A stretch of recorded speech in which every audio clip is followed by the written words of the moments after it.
BA first year Urdu literature, paper first Urdu prose, unit first کا پہلا topic سبق کا نام سیر پہلے درویش کی، جس کو باغ و بہار سے لیا گیا ہے۔ اس کے مصنف ہیں میر امن دہلوی۔ فورٹ ولیم کالج کے مصنفین میں میر امن کا نام بڑی عظمت کے ساتھ لیا جاتا ہے۔ جس زمانے میں تصنع اور بناوٹ کا دورہ تھا اور لفاظی و عبارت آرائی کا بول بالا تھا، جس میں مقفع اور مسجع عبارت کا دستور تھا، میر امن نے اس زبان میں باغ و بہار لکھ کر سادگی، صفائی اور سہل نگاری کا راستہ دکھایا۔ ضرورت ہے کہ ان کے بارے میں نہایت تفصیل سے لکھا جائے، لیکن دشواری یہ ہے کہ باغ و بہار لکھنے سے پہلے میر امن گمنامی کی زندگی گزار رہے تھے۔ ان کے بارے میں صرف وہی معلومات دستیاب ہیں جو خود انہوں نے اپنی کتابوں باغ و بہار اور گنج خوبی میں فراہم کر دی تھی۔ میر امن کا نام میر امان تھا۔ امن تخلص کرتے تھے۔ دہلی کے رہنے والے تھے اور وہاں ان کی آبائی جاگیر موجود تھی، لیکن احمد شاہ ابدالی کے حملے میں سورج مل جاٹ نے اس پر قبضہ کر لیا۔ میر امن دہلی کی سکونت ترک کر کے پٹنہ چلے گئے۔ کچھ دنوں وہاں قیام رہا۔ اس کے بعد کلکتہ پہنچ کر کچھ وقت بے روزگاری میں گزارا۔ آخر میر بہادر علی حسینی کے ذریعے فورٹ ولیم کالج تک رسائی ہوئی اور منشی کی حیثیت سے ان کا تقرر ہوا۔ انگریز افسروں کو اردو سکھانے کے لیے بول چال کی زبان میں قصہ کہانی کی کتابیں درکار تھیں۔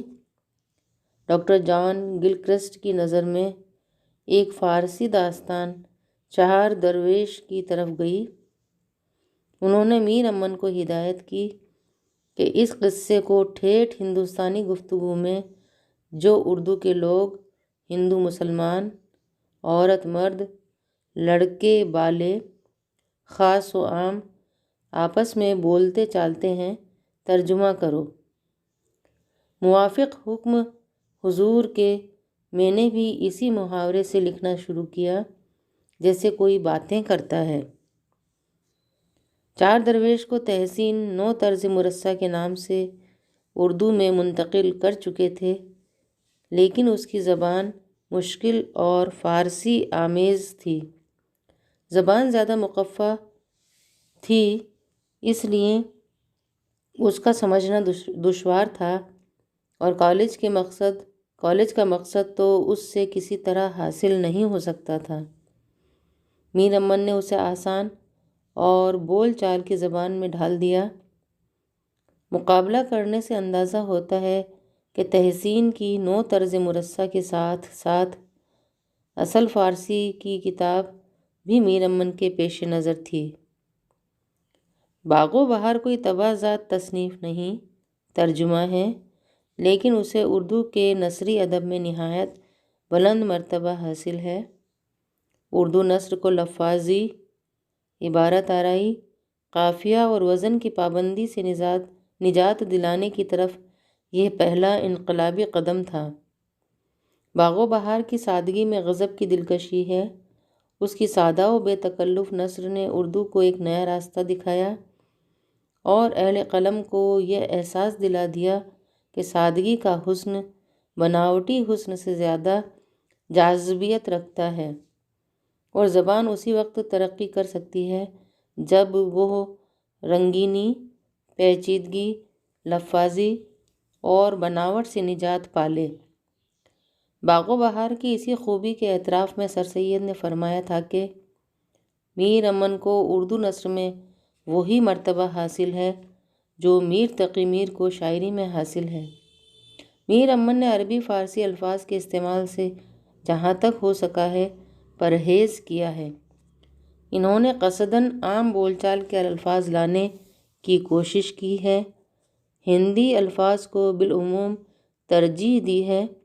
مثلاً پیام کی جگہ سندیسا، رونق کی جگہ روبٹ جیسے لفظ استعمال کرتے ہیں۔ کتاب کی ایک عبارت ملاحظہ فرمائیے: اے بیرن، تو میری آنکھوں کی پتلی اور ماں باپ کی موئی مٹی نشانی ہے۔ تیرے آنے سے میرا کلیجہ ٹھنڈا ہوا، جب تجھے دیکھتی ہوں باغ باغ ہو جاتی ہوں۔ میر امن نے تلفظ میں بھی عوامی بول چال کو اپنایا ہے، جیسے جمعرات کی جگہ جمیرات، شب برات کی جگہ شبرات۔ باغ و بہار کی ایک خصوصیت یہ بھی ہے کہ اس کے مطالعے سے اس زمانے کی معاشرت کا جیتا جاگتا مرقع پیش نظر ہو جاتا ہے۔ اس عہد کے طور طریقے، کھانا پینا، لباس و زیورات، اخلاقی تصورات، اس کتاب سے سبھی کچھ معلوم ہو جاتا ہے۔ یہ ہماری زبان کی ایک سدا بہار کتاب ہے۔ اسے ہر دور میں شوق سے پڑھا جاتا رہا ہے اور پڑھا جاتا رہے گا۔ دنیا کی مختلف زبانوں میں اس کے ترجمے بھی ہوئے۔ میر امن نے ایک اور فارسی کتاب ملا حسین وائس کاشفی کی اخلاق محسنی کا گنج خوبی کے نام سے اردو میں ترجمہ کیا، لیکن یہ زیادہ مقبول نہیں ہوئی۔ فورٹ ولیم کالج کے اور بھی مصنف تھے: حیدر بخش حیدری، میر شیر علی افسوس، میر بہادر علی حسینی، میر کاظم علی جواں، نہال چند لاہوری، مظہر علی خاں ولا۔ لیکن میر امن کو جو شہرت حاصل ہوئی وہ کسی اور دوسرے مصنف کے نصیب میں نہیں تھی۔ میر امن ایک مشہور و مقبول نثر نگار ہیں۔